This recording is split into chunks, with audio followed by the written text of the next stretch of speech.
interesa muchísimo sobre las esculturas prehispánicas de Tiwanaku.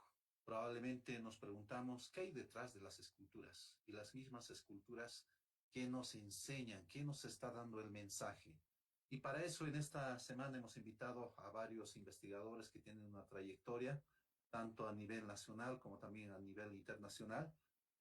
Y en esta oportunidad tenemos el grato honor de contar con la presencia del doctor Francois Quinet, quien es de las hispánicas acá en la parte de los. En ese entendido voy a permitirme a presentar al señor doctor Francois Quinet, ¿no?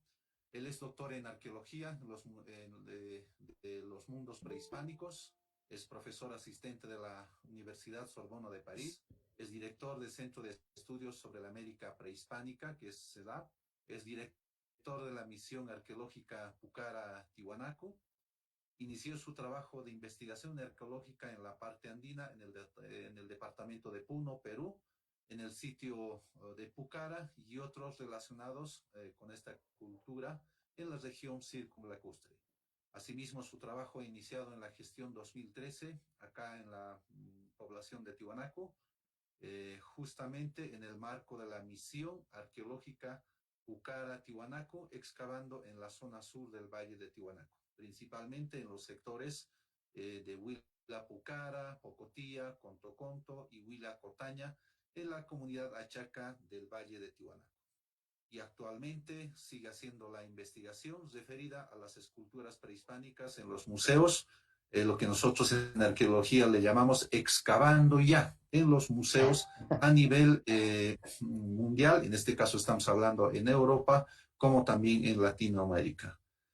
Con esto quiero darle la bienvenida al doctor Francois. Muy buenas tardes acá, muy buenas noches, seguramente medianoche allá en Francia. Adelante, doctor Francois. Muchas gracias, Julio, querido amigo Julio. Muchas gracias a las autoridades bolivianas por invitarme a esta charla, a Julio Condori, por supuesto, a Mario Pachaguaya y a Nali Quiroga, quien me permiten presentar hoy, esa noche, para mí, medianoche, efectivamente, una síntesis de los trabajos, de los enfoques que tengo enfocado en Tiwanaku, pero también, como ha dicho Julio, en toda la cuenca.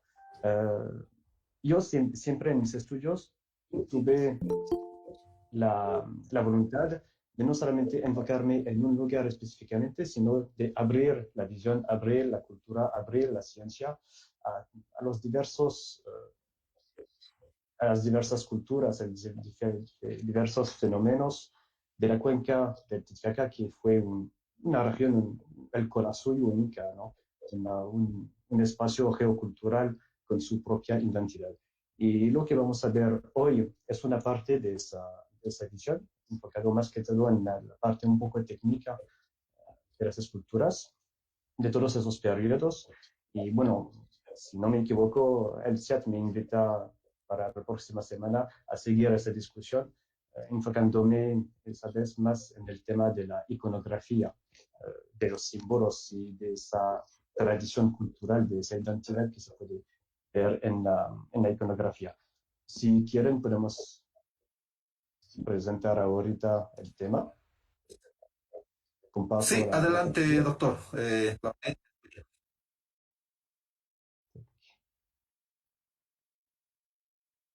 Me avisan si funciona.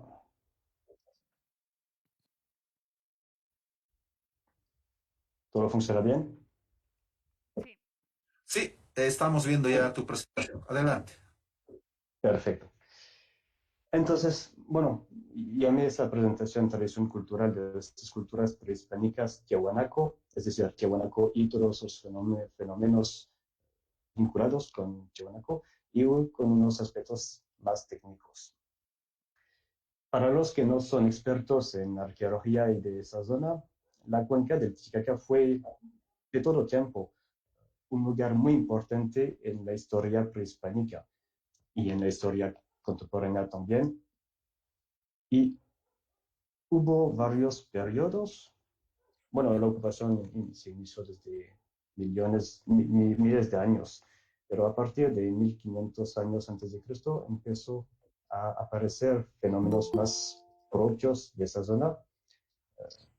Yayamama, Pucara, entre 500 antes de Cristo y 300 después de Cristo. El fenómeno Tiahuanaco, que todos conocemos, entre 300, 400 hasta 1100 de nuestra edad. El periodo de intermedio tardío, antes de la llegada de los incas y después de la colonización española.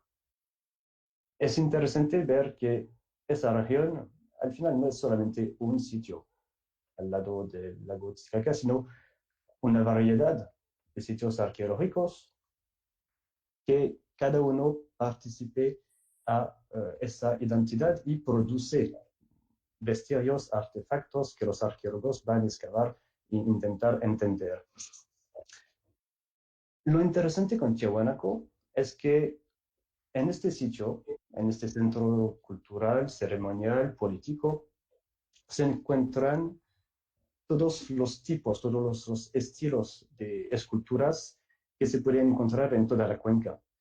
Aquí en Tiahuanaco hay una concentración muy interesante que tenemos que entender de esas producciones a lo largo de todos esos periodos.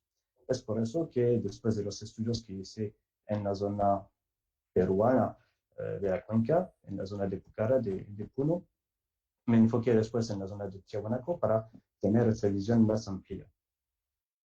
Tiahuanaco primero aparece de lo que sabemos, con los testimonios escritos, mediante las cronistas, y el primer que habla de Tiahuanaco es, por supuesto, Pedro César de León, que directamente en un capítulo muy corto habla de los vestigios de los edificios.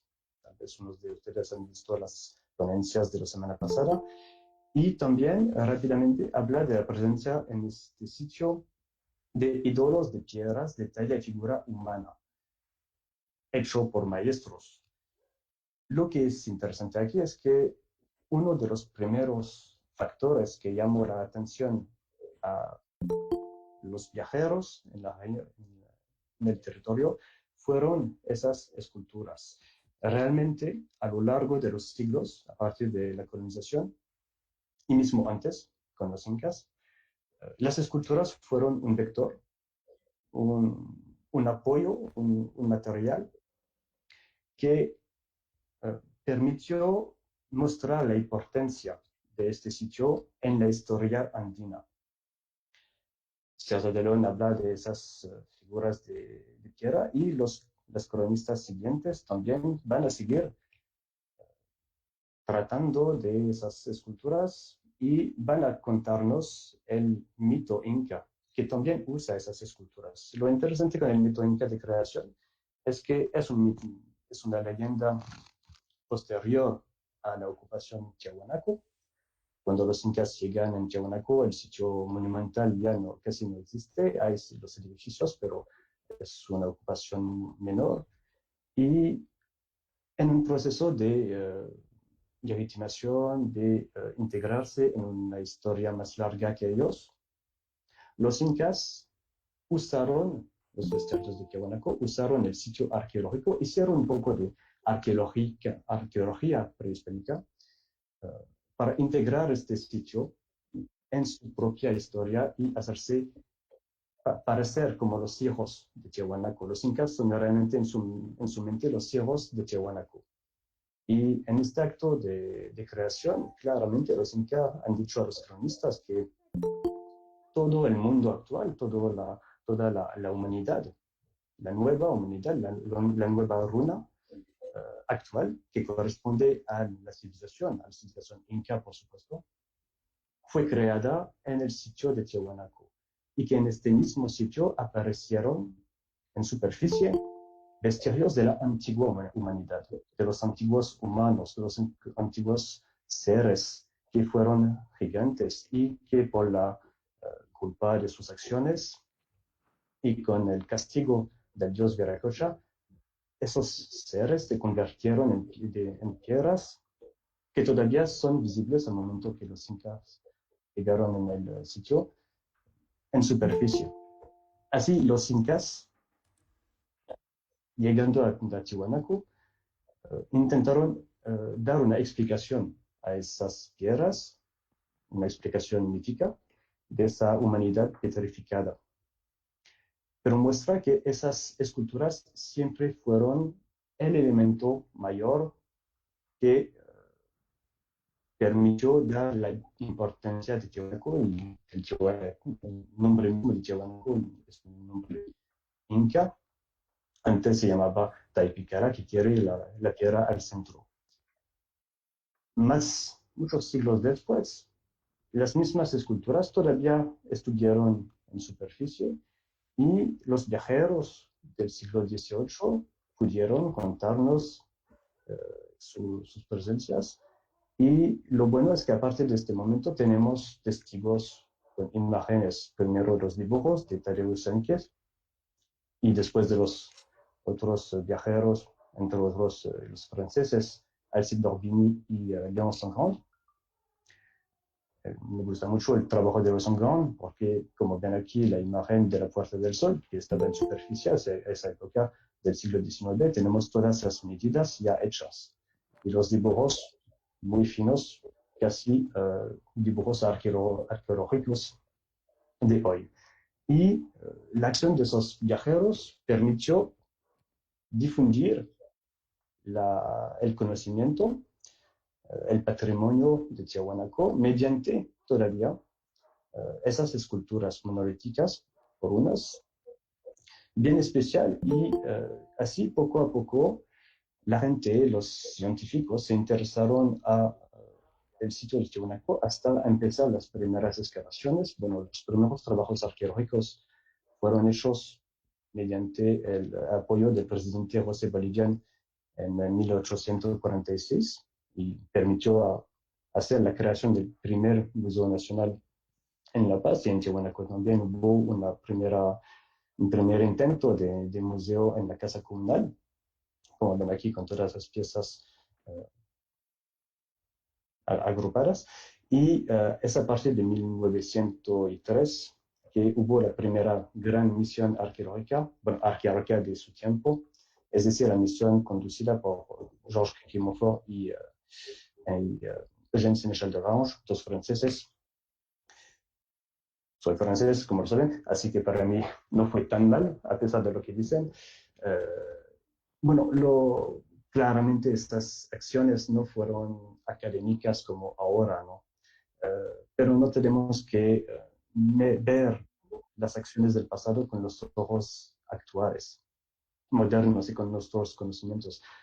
Hubo problemas, claramente, en esas acciones, pero también permitió desarrollar la práctica arqueológica, enfocándose primero en los monolitos y permitió también a otros excavadores, Wendell Bennett, Carlos Ponsonguines, de trabajar y de desarrollar más y más el conocimiento y la práctica científica en el sitio de Tiahuanaco.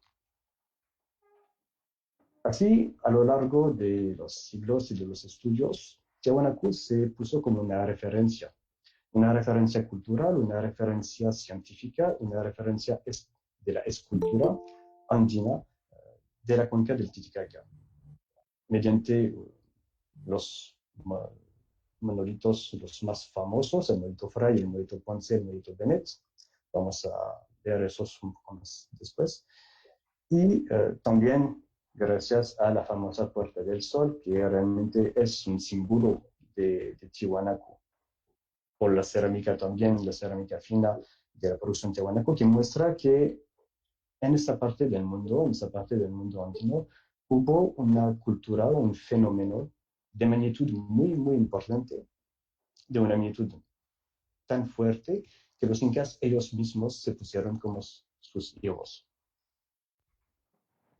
Hubo después una, vamos a decir, escisión, una división de la cuenca de Titicaca, aparte de los estudios, con del lado boliviano la cultura pucara, el fenómeno pucara, la presencia del lado peruano, la cultura pucara, y del lado boliviano, la cultura tiahuanaco, y hubo como una especie de rivalidad entre los dos, que se hizo también al inicio a partir de la producción lítica, de la producción de las esculturas.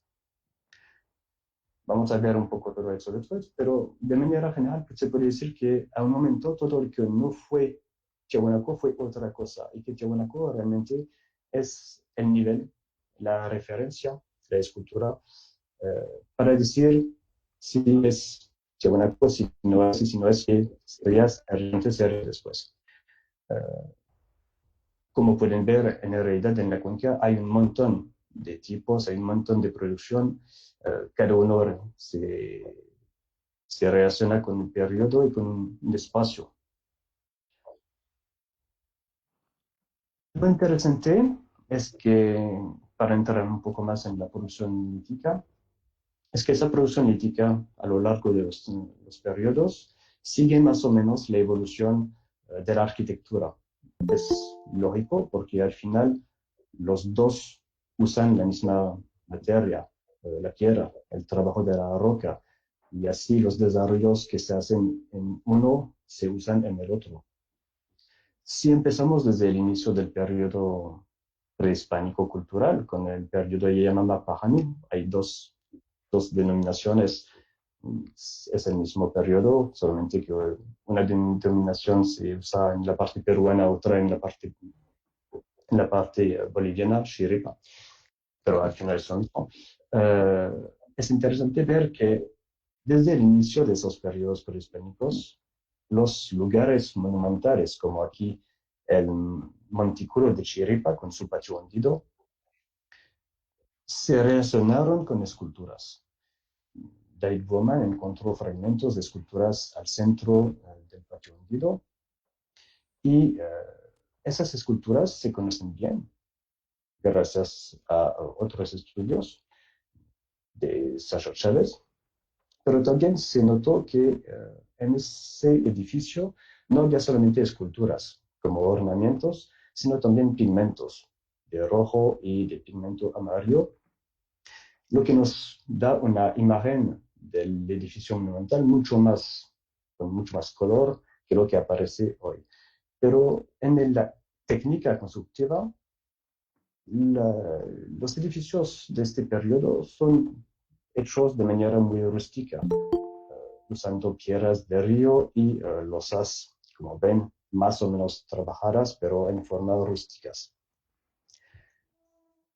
A partir de un estudio y de un ejemplo bien claro, Sergio Chávez y Jaime Chávez pudieron definir un estilo de escultural de este periodo de Yamama, a partir de la estela Yamama que viene de Taraco en la parte peruana del lago, y que tiene una codificación en la iconografía bien clara, bien recta, con uno o dos personajes humanos representados con los brazos cruzados en el pecho y acompañados generalmente con serpientes bicefal, con dos cabezas triangular y un cuerpo muy alongado, y también unos rostros, unas pequeñas caras con apéndices por todos lados. Esas producciones se encuentran al final en toda la cuenca del Titicaca. A partir de este ejemplo, pudieron observar que se generó un modelo, un patrón común a todo el sector geocultural de la cuenca. De un punto de vista técnica, esas producciones de Yamama siguen, como le diré, la técnica arquitectónica de los edificios. Con frecuencia pueden ver que hay dos tipos mayores de producción, las estelas y unas cabecitas, y pueden ver que la forma es más o menos bien hecha y generalmente es una forma muy natural. Es en realidad una predación del medio ambiente. A esa época la gente, los escultores no tuvieron la técnica para sacar piedras, para sacar losas, para sacar monolitos bien hechos, y aprovecharon de lo que encontraron directamente en el paisaje. Porciones, naturalmente, que se han sacado del peñón. Y también en el trabajo, como pueden ver aquí, a veces adaptan la línea de la estera para no entrar o no destruir una parte de la iconografía. Como aquí, por ejemplo, esa cola, tuvieron que hacer una pequeña mezcla para dejarla en su lugar, ¿no? Nos indica que a este momento, y se entiende muy bien, la práctica se está desarrollando. Por ejemplo, aquí claramente hicieron primero el motivo en el relieve y después hicieron la forma tallando la, la estela. Poco a poco se mejoraron hasta llegar a una forma de losa bien cuadrada como en la losa de Copacabana,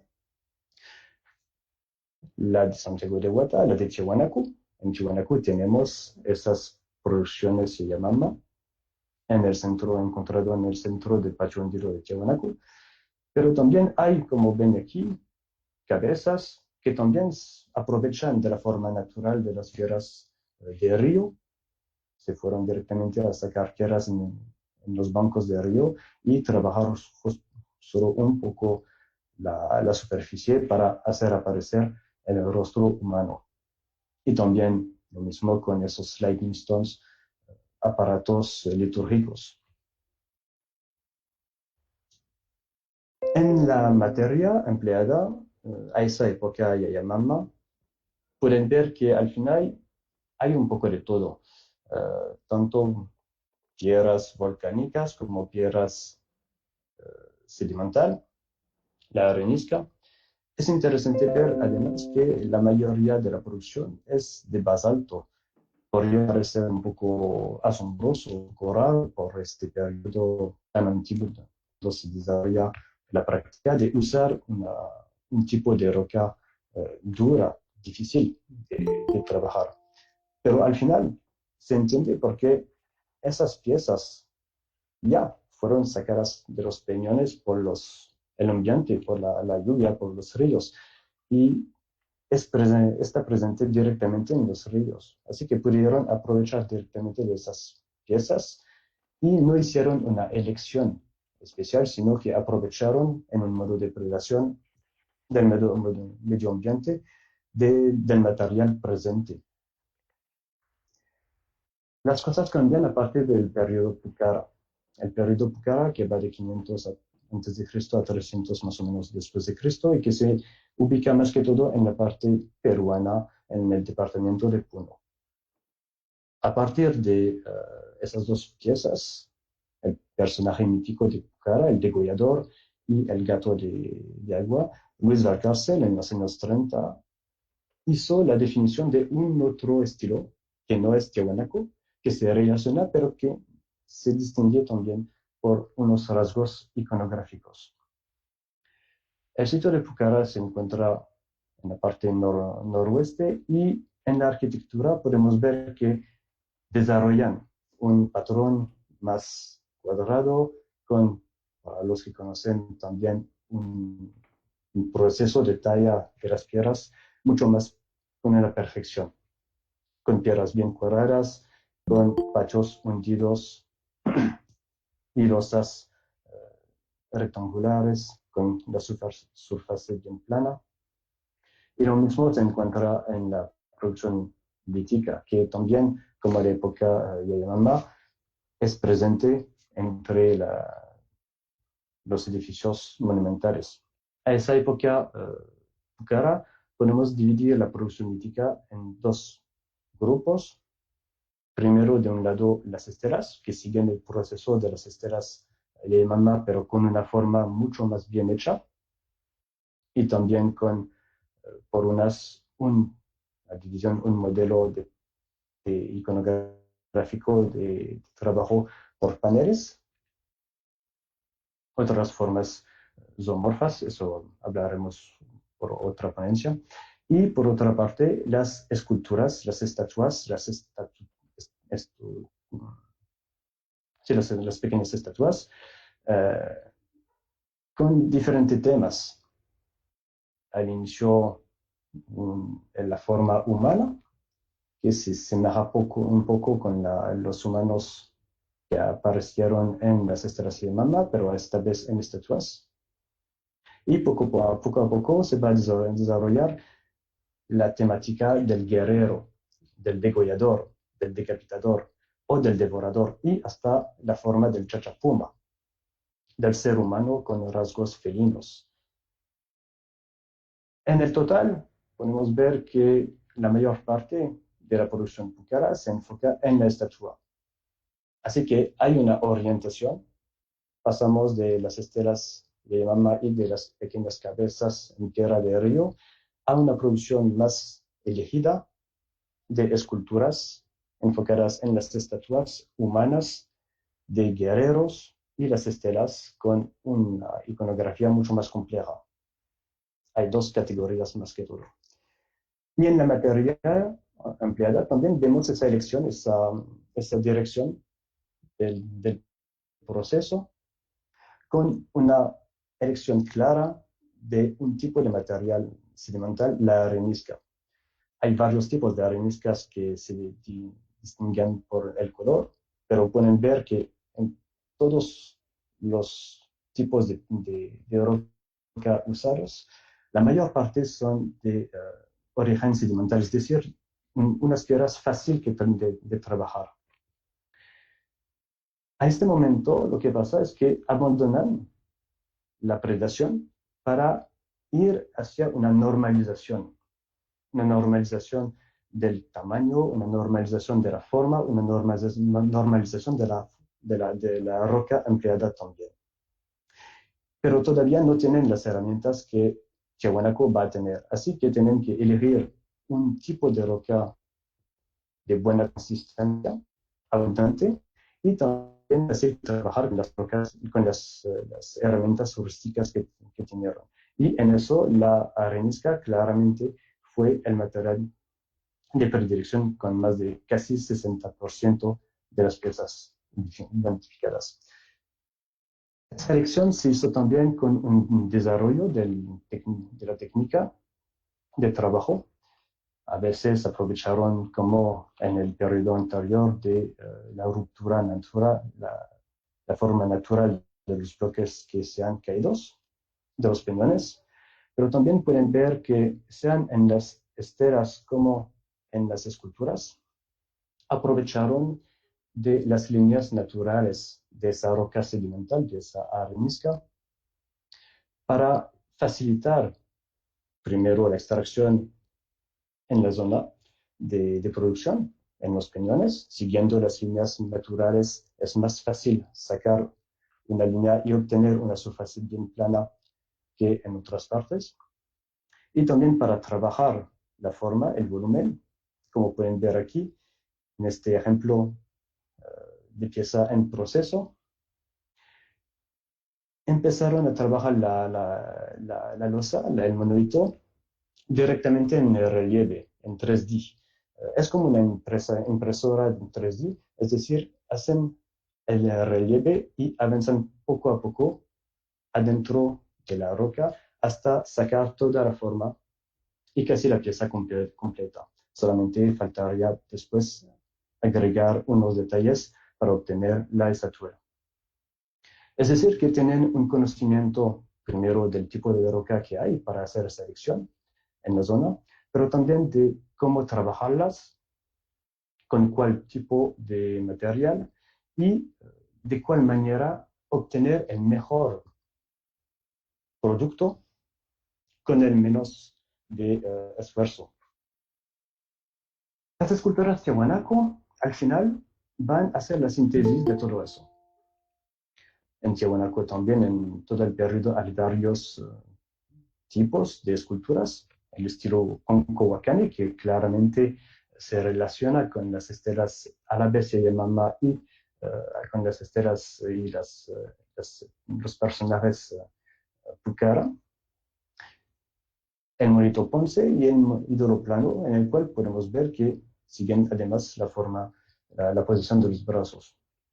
Lo más clásico que conocemos es este tipo de monolito, el monolito Ponce, con este personaje antropomorfo, con una posición y con rasgos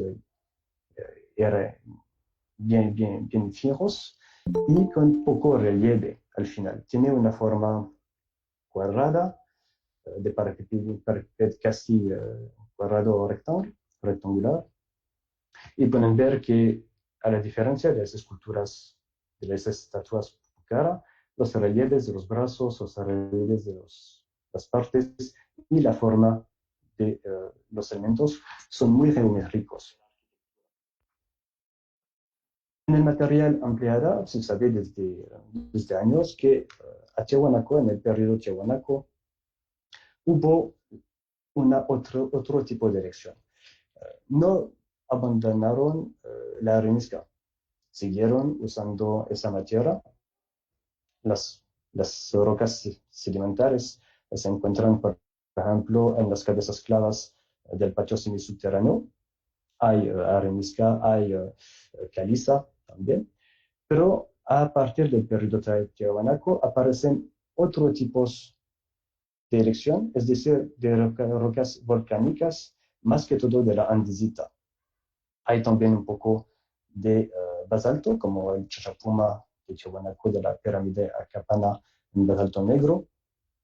Pero esa orientación es interesante para el estudio de las esculturas, porque demuestra que aparte de Tiahuanaco hubo realmente una evolución de las técnicas que les permiten producir esculturas en una materia dura, volcánica, difícil de trabajar. Esa producción se debe por la presencia en la zona de esas rocas. En todo el valle de Tiahuanaco tienen la roca sedimentaria, la arenisca abundante, y la roca volcánica se encuentra a poca distancia. Esa rocapia, y en Santiago de Guata, gracias al estudio de John Janusek en 2013, sabemos que hubo fuentes y transporte de rocas de un lugar al otro. Como diré, no van a abandonar la arenisca. Van a seguir trabajando los dos a la vez. En eso hay una voluntad de no romper con el pasado y también una voluntad simbólica. Aquí tienen, por ejemplo, los dos monolitos los más conocidos, el monolito Bennett, encontrado en el patio semisubterráneo por Wendell Bennett, y el monolito Ponce, encontrado por Carlos Ponce en la plataforma del Calasasaya. Como pueden ver, los dos son casi igual, de forma, de iconografía, de presentación. La diferencia mayor es en el tipo de roca usada. Arenisca roja y aquí andesita gris. La otra diferencia mayor es que en un caso tenemos un monolito de casi 3 metros, 2,53 metros, y en este caso tenemos un monolito de más de 7 metros de altura. En este caso tenemos una elección técnica de la roca para producir dos tipos de piedras, de esculturas similares, pero en uno un tamaño monumental, más que monumental, mega monumental. Y por parte de los escultores, y es al final muy lógico, es mucho más fácil sacar un bloque de arenisca de más de 7 metros de altura que pesa muchísimo y que van a trabajar en largo tiempo, que hacer la misma obra en andesita. Sería mucho más difícil, sería mucho más complicado, sería mucho más casi imposible de transportar el bloque de andesita de más de 7 metros. En este caso, la arenisca presenta una posición mejor, presenta una posibilidad de hacer el trabajo de gran tamaño que la andesita no permite. Hay también en eso otra voluntad. de la dualidad. Aquí tienen unos ejemplos de esculturas que funcionan por dos o por mitad. El famoso monito Fray es conocido que es de arenisca, pero los escultores eligieron un bloque específicamente que tiene una división, una vena en la arenisca que hace parecer la mitad de un lado más claro que el otro un poco más oscuro, es decir, la complementariedad por los dos opuestos. Aquí tienen dos ejemplos de chachapumas de Pajana San Agustín, cerca de Yonguyo. Son del mismo tamaño, a un centímetro de altura, solamente que uno es en una roca clara, la otra es en una roca más oscura. Los dos fueron encontrados en el mismo lugar, en los mismos contextos, así que claramente funcionan por dos. Aquí tienen también los monolitos sentados de Pococha, que es en la zona sur de Tiahuanaco, y que también muestran casi una copia temática de personajes en la misma posición, en la genuflexión, con las mismas costillas, con el mismo tocado, con el mismo rostro, solo que encontrado en el mismo lugar, solo que eligieron dos tipos de rocas de color diferentes. Así que a partir del periodo Tiahuanaco, gracias al conocimiento de las rocas, gracias al conocimiento de la materia anterior y gracias a las herramientas disponibles, pudieron elegir un tipo de roca y otro, no solamente por su composición, no solamente por su uso, no solamente por la posibilidad de trabajarla, sino también para hacer de esta roca un soporte, un material a una iconografía y también un código de color, de dualidad. En el caso del monolito sentado, por ejemplo, pueden ver que a nivel del cuello aparecen venas en la arenisca que hace como un ornamento, como un collar, que permite, en este caso, hacer un juego también. Esos monolitos Tiahuanaco, como hemos dicho, fueron trabajados por expertos. Desde mi punto de vista, este trabajo puede hacerse únicamente con una experiencia que se comunique de uno al otro, es decir, una escuela de talleres, de escultores, solamente que no sabemos dónde son los talleres. Pero también la ventaja que tenemos es que hay elementos en proceso que nos indican cómo han hecho. Se debe recordar que a esa época, Tiahuanaco, no hubo herramientas de metal. No conocieron el metal, pero no lo usaron como herramientas. Usaron herramientas de piedra y con un conocimiento perfecto de la materia, pudieron usarlo de manera adecuada. La famosa puerta del sol, que todos conocemos, es uno de esos elementos en proceso de creación, claramente. En la parte, en el lado de los personajes, se puede ver que unos fueron trabajados con todos los detalles y otros están en proceso. Nos permite saber que primero han hecho el bloque arquitectónico y lo han trabajado en su lugar después que se puso en el edificio para complementar, gracias a la iconografía, el panel, el rol que va a tener el edificio. Primero hacen la forma, alisan todo y después usaron herramientas para hacer detalles con incisiones.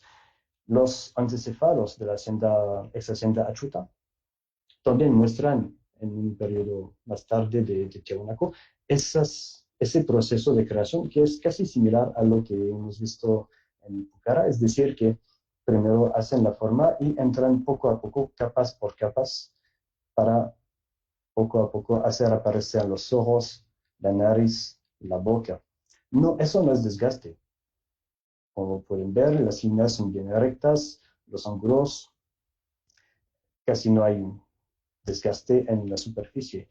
Lo que ven aquí no es un desgaste, sino un proceso de creación, entrando, quitando capas, las capas por capitas, poco a poco, la superficie de la roca para hacer aparecer los motivos. Y al final, todo el cuerpo de los monolitos se convierte en un soporte iconográfico para vincular un mensaje, casi siempre lo mismo, con la deidad con báculos. Y esas líneas finas que encontramos también en la ofrenda lítica encontrada en el patio hundido, se hizo por líneas, por incisiones, gracias a herramientas de piedra, gracias a herramientas de obsidiana.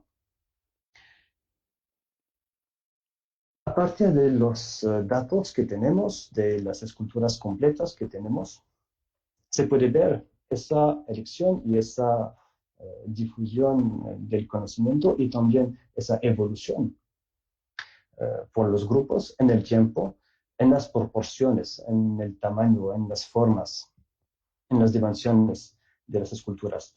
En azul ven aquí las piezas del periodo deformativo, Yayamama, Pahanu, deformativo temprano y medio.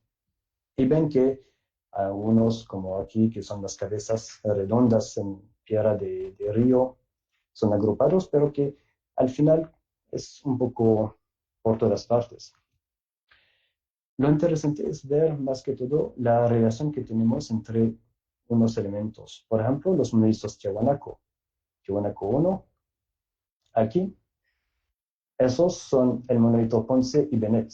Y ven que a pesar de la diferencia de tamaño, las proporciones de las esculturas son casi iguales. Es decir, que hay un código en proceso para crear, para ejecutar, que sea el tamaño y dar una forma que sea siempre la misma.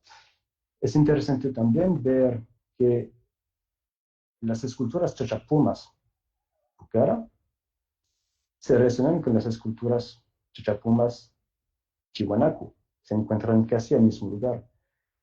Hay más de 500 siglos entre uno y los otros, pero pueden ver que al final el código se comunicó del periodo Pucara al periodo Tiahuanaco. Ese proceso de evolución en Tiahuanaco se debe más que todo por el uso que van a hacer de esas esculturas.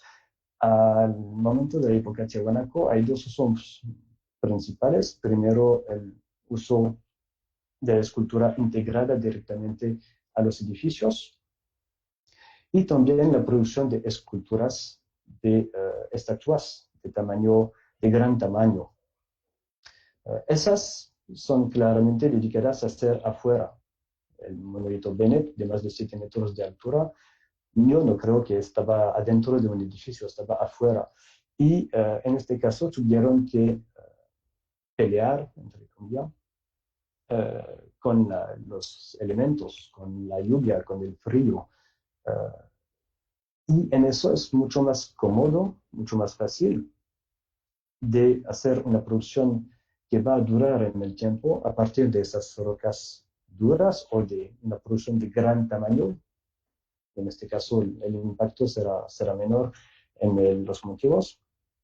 Y hacer aparecer en superficie, gracias a esas técnicas nuevas, todos los detalles iconográficos que antes fueron pintados, como en las cerámicas Pucara o como en los templetes Xirepa y Yamama.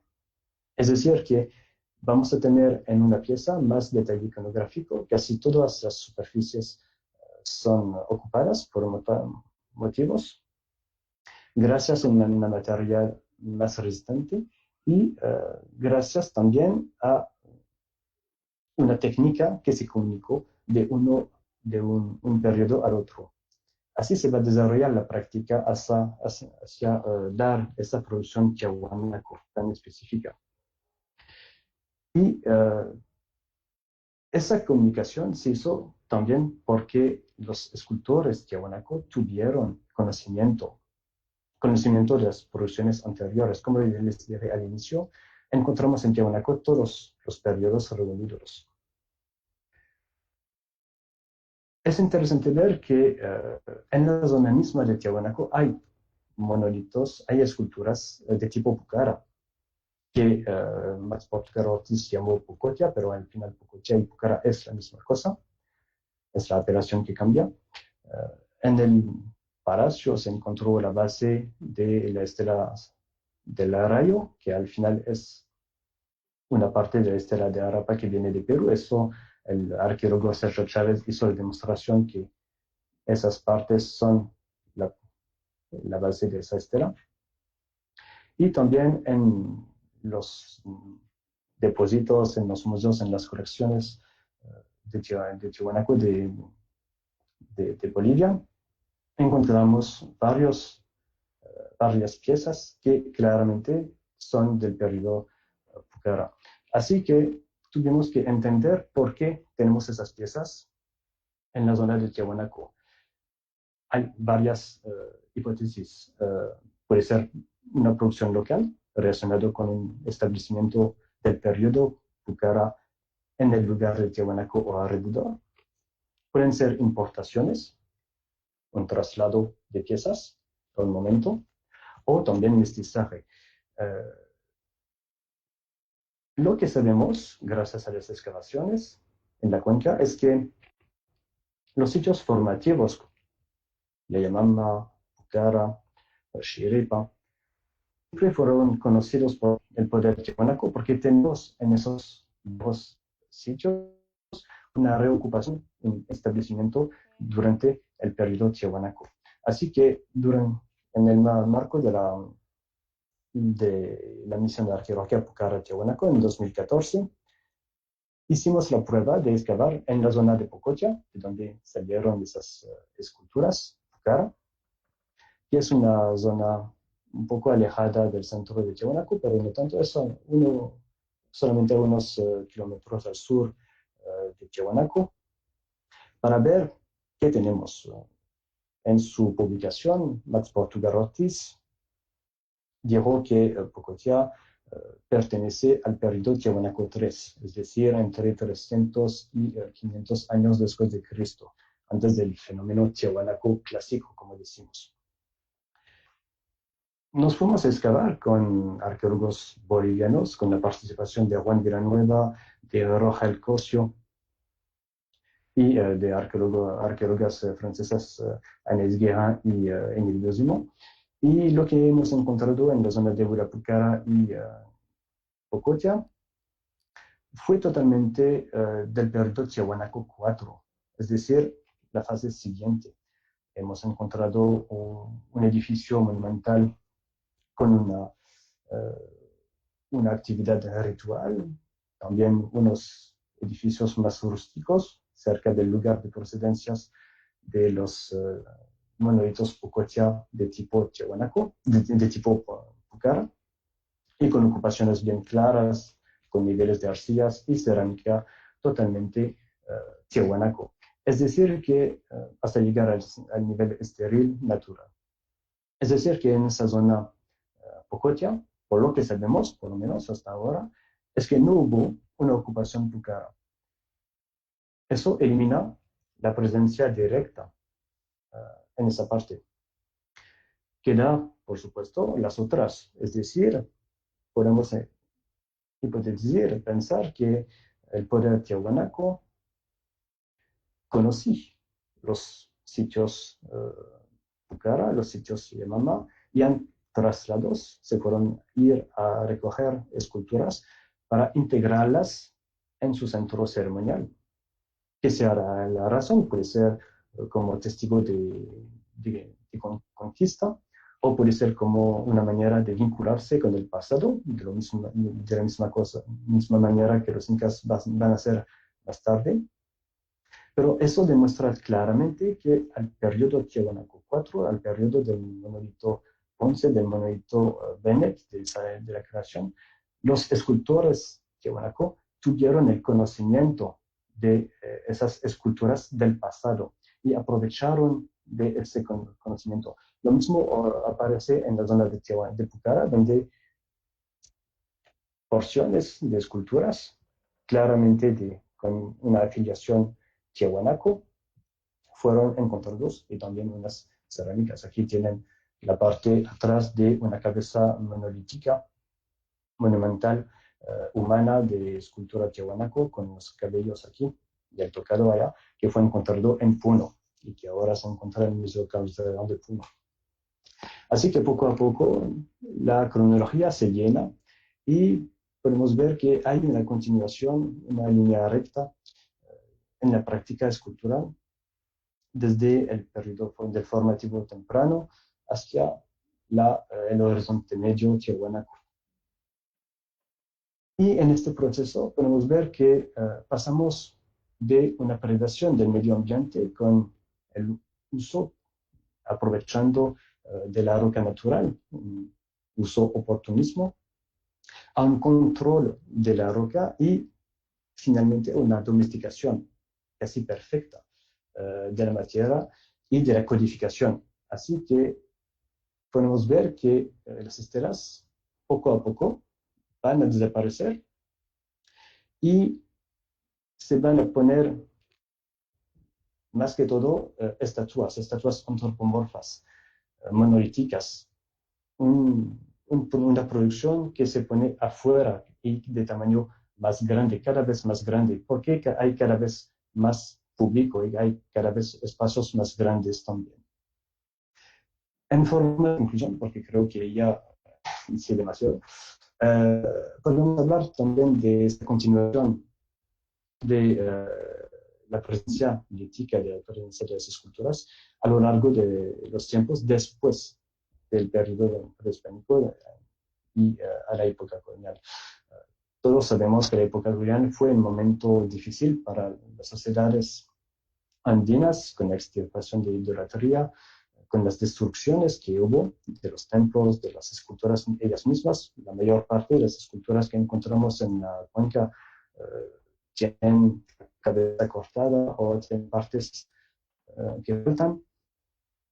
Pero a veces tenemos suerte y hay unas esculturas que tuvieron la suerte de tener una sacralización en el proceso de evangelización, una asimilación. Y tenemos este caso, por ejemplo, en el ejemplo de la iglesia de Tiahuanaco, justamente. El cronista Bernabé Cobo nos cuenta un episodio que para la llegada del obispo de La Paz tuvieron que hacer dos esculturas de San Pedro y de San Pablo, los padrones de la iglesia, y que a esta ocasión se fueron excavando para encontrar bloques que trabajar para hacer esas esculturas. Y bueno, no es bien claro en el documento, pero se dice que han encontrado en esos edificios ídolos grandes de tierra, conocidos como gigantes, y es interesante de ver que al final, frente a la iglesia, tenemos dos piezas prehispánicas de tipo Pucara temprano, que hacen el paralelo con las piezas de San Pedro y San Pablo. Hay una sincretización en este proceso entre el prehispánico y el moderno. También esa sincretización, esa asimilación, se puede encontrar en este Chachapuma con las cruces que se pusieron encima de la superficie, o también en la iglesia de Arapa. Esa pieza, que es una esfera, al inicio fue incorporada en el edificio como un dintel y ahora sirve de altar para el padre, para, para la mesa, adentro de la iglesia misma. Solamente pusieron una pequeña cruz aquí y ya de esta manera funcionó. O también aquí en el Pucaorco de Pucara, esa estela relacionada con la cruz y los pagos que se hacen. Todo eso para mostrar que la tradición mítica, a pesar de la colonización, no desapareció totalmente. Las piezas siguieron presentes a la época inca, a la época colonial y a las épocas modernas, y todavía tienen un mensaje iconográfico y una adaptación, una utilización. Hay, para acabar, este famoso monolito grabado de Pocotia, que muestra también que este proceso de asimilación a veces va un poco más lejos. Tienen aquí una pieza de estilo Pucara que viene de la zona de Escoma, cerca de, no, de la zona de Pocotia, cerca al sur de Tiahuanaco. Y pueden ver que claramente es una pieza antigua, no es un falso, es auténtico. Se encuentra en el Museo de Metales Preciosos de La Paz. Pueden ver el desgaste de la superficie, pero ven que también hay unos, no se sabe quién ni cuándo, pero hace unas decenias, hicieron incisiones para vincularlo con un proto-sumerio en un proceso al final neocolonial. Y destruyeron por parte esa pieza arqueológica, esa pieza patrimonial boliviana, para hacerla entrar en un nuevo discurso, un discurso más moderno, un discurso de origen con el viejo mundo, que no tiene sentido. Mientras que esa pieza tiene su propia identidad, tiene su propia génesis, tiene su propia historia y participa a la identidad boliviana. Esa identidad sigue, por supuesto, hasta ahora. Esa identidad también es siempre una interpretación. Por ejemplo, para acabar, puse las fotos de las excavaciones de la misión de 1903 en el Pacho Hundido de Tiahuanaco, con las cabezas claras, y la restauración que ha hecho el arqueólogo Carlos Ponsandines, con la integración de unas cabezas que no estaban en su lugar, que no estaban presentes en el muro, que estaban en realidad en el piso, y que pertenecen al final a otro periodo, que es el periodo Tiahuanaco, que pertenecen claramente al periodo Yayamama.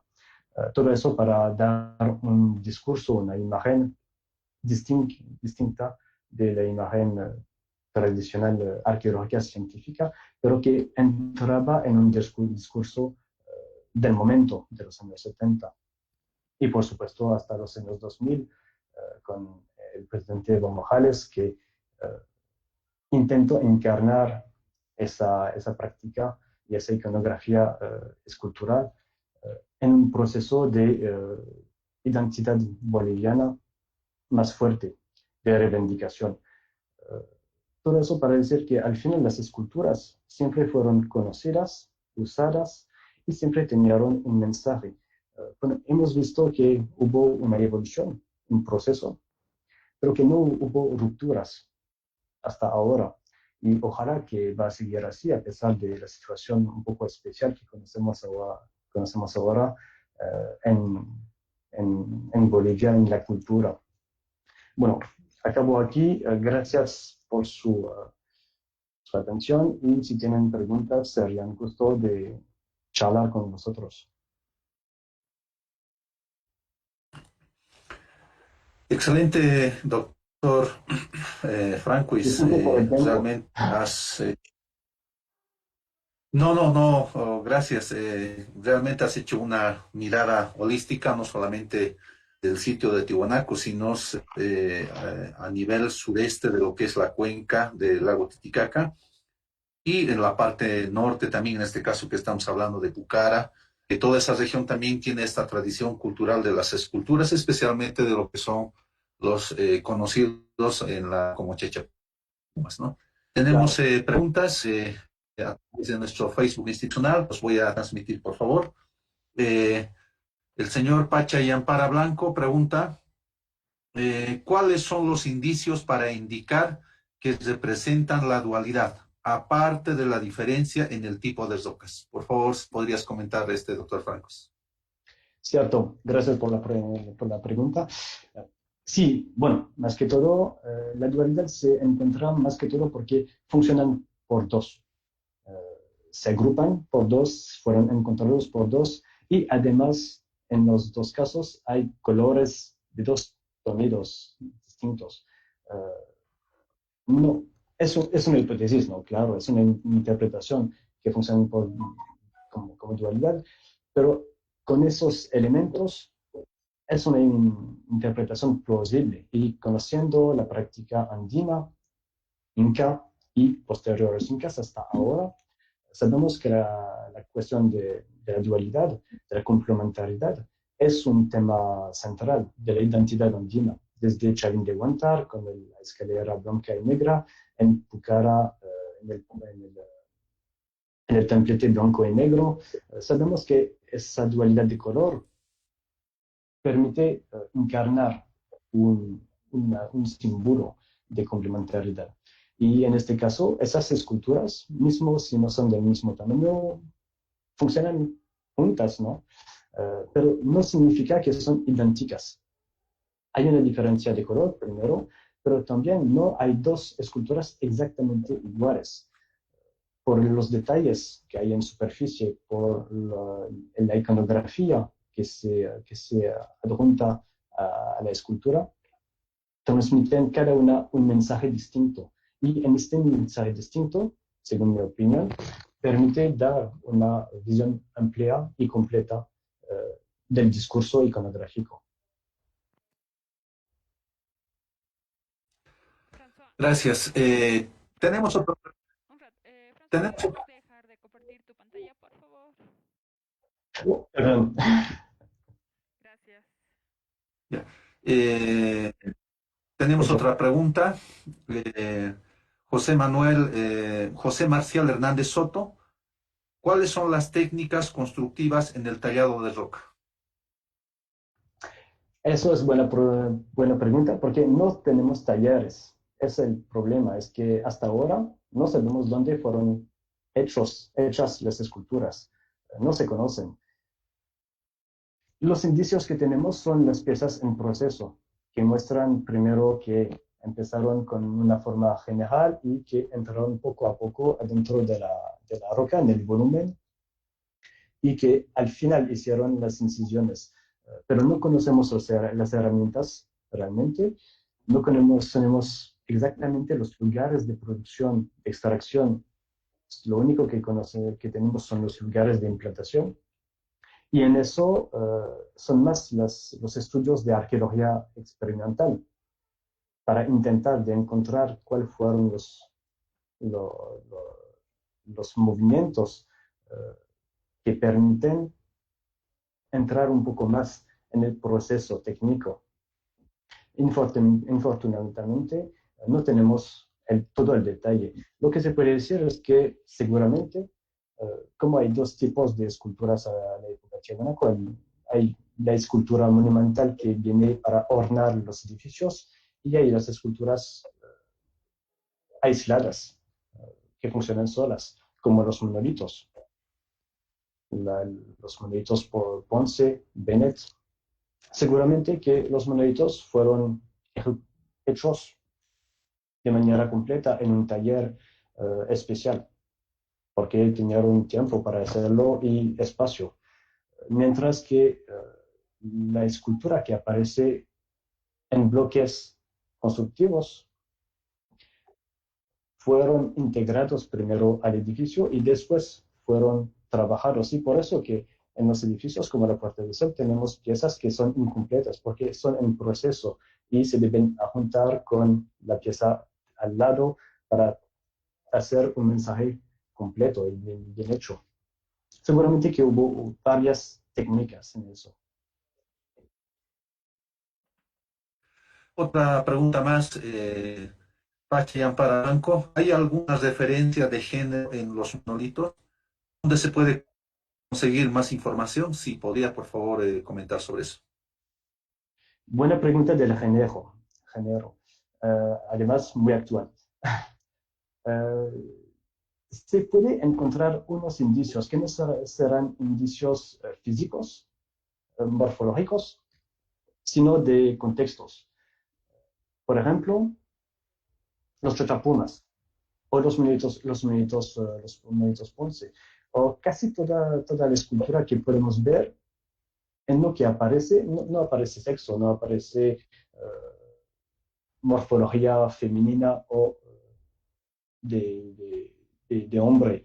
Al final son muy estereotipos, no aparecen claramente, pero tenemos unos indicios. Por ejemplo, en los monitos Tiahuanaco, como el monito Ponce, como el monito Bennett, como otros monitos grandotes, tenemos bigotes. Hay bigotes que aparecen, hay una pequeña barba. En los monitos que llaman también hay una línea alrededor de la boca. Los monitos, las estatuas Pucara, por ejemplo, que tenemos, siempre se relaciona con rasgos felinos en la cabeza y asociados con cabezas trofeas, cabezas cortadas. Y sabemos que en los periodos prehispánicos, las cabezas trofeas vienen de víctimas de víctimas de guerra y que solamente los machos, los hombres, se van a la guerra. También se nota el pecho y no hay un pecho femenino. Los chachapumas Tiahuanaco es lo mismo, se relacionan con todos los contextos de sacrificios y de guerra. Y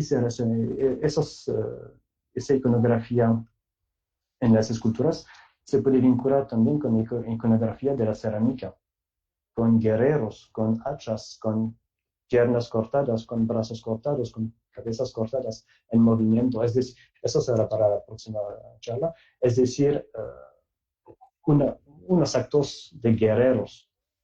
Y se sabe que los guerreros en la época prehispánica siempre fueron hombres. Así que seguramente hay imágenes femeninas, pero tal vez que la codificación no nos permite ahora leerlo.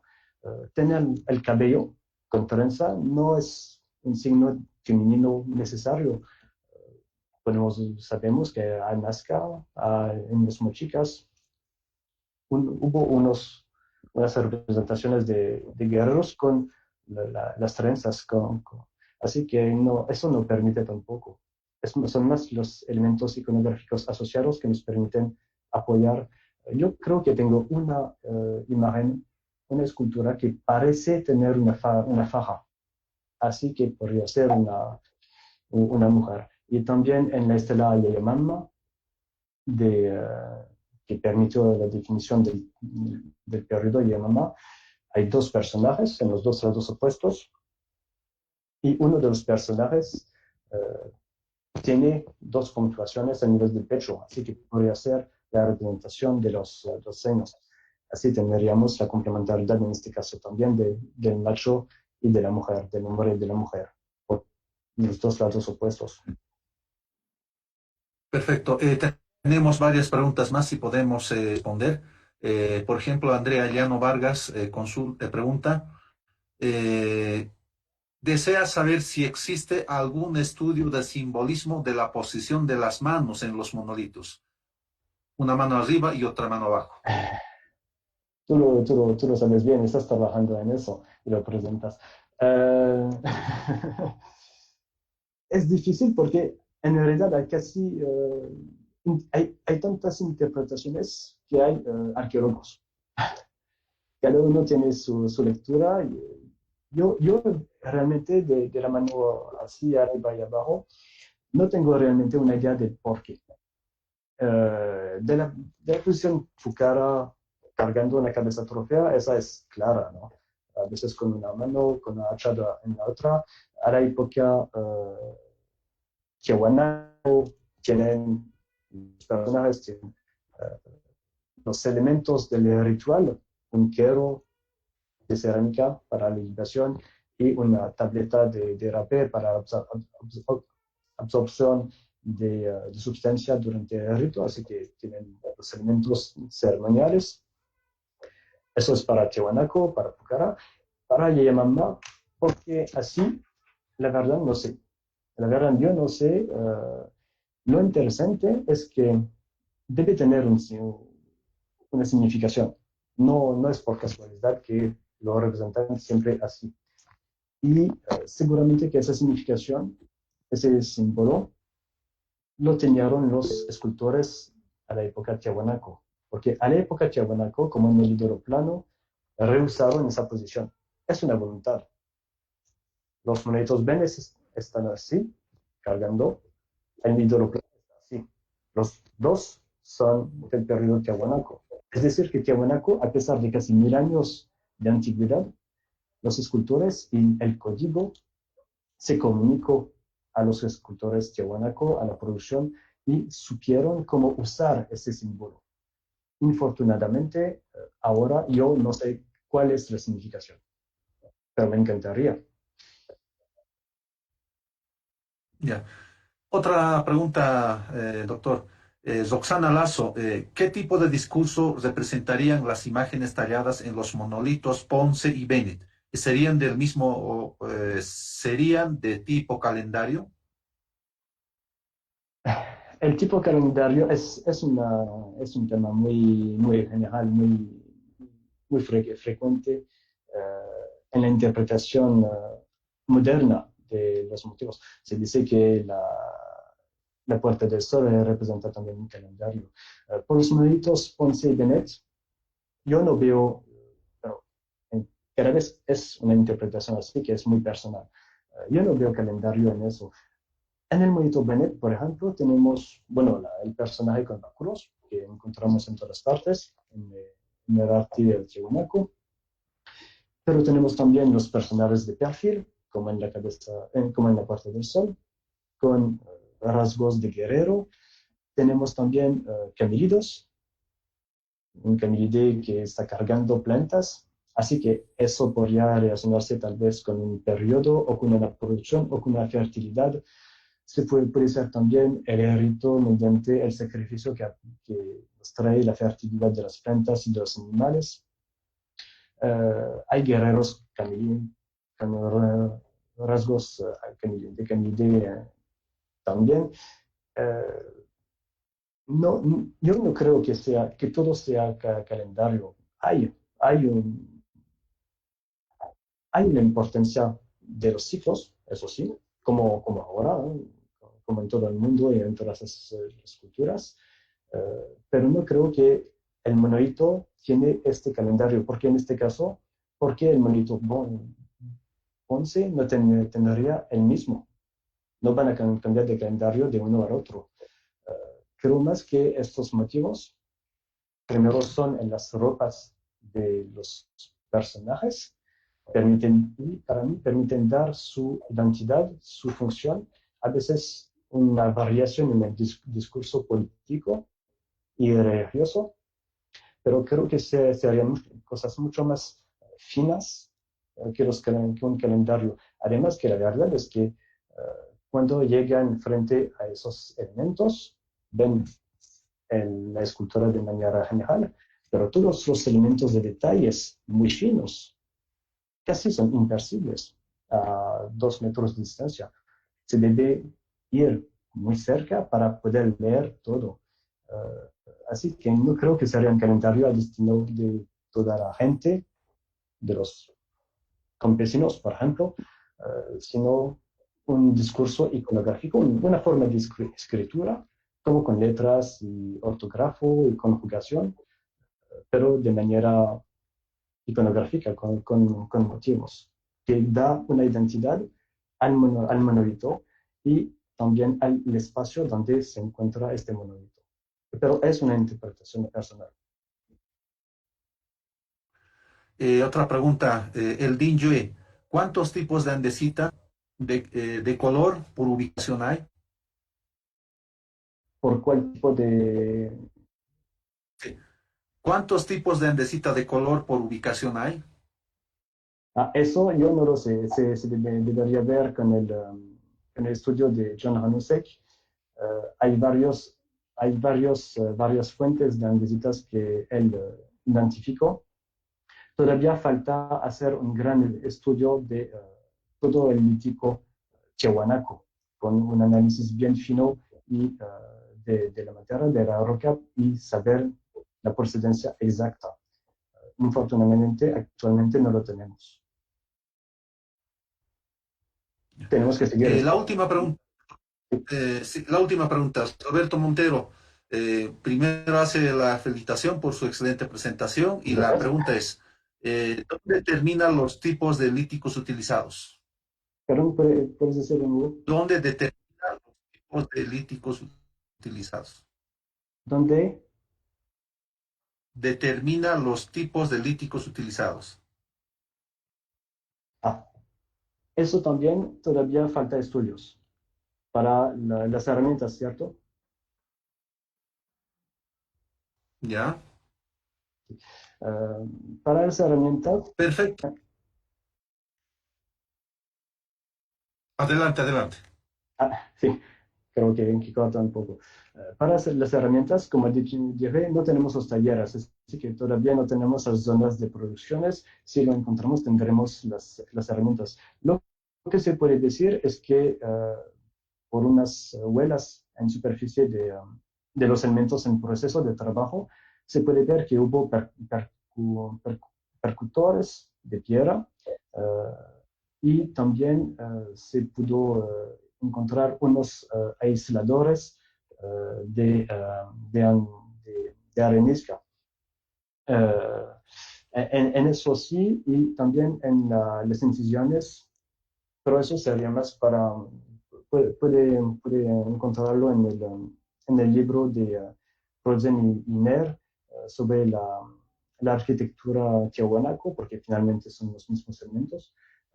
Se pueden encontrar las líneas dejadas por microlíneas dejadas por las herramientas, como una lama de obsidiana. Perfecto, doctor Franquis. Queremos agradecer por compartir toda esta tu conocimiento, tu investigación. Para nosotros es un honor poder hablar del patrimonio de Tiwanaku.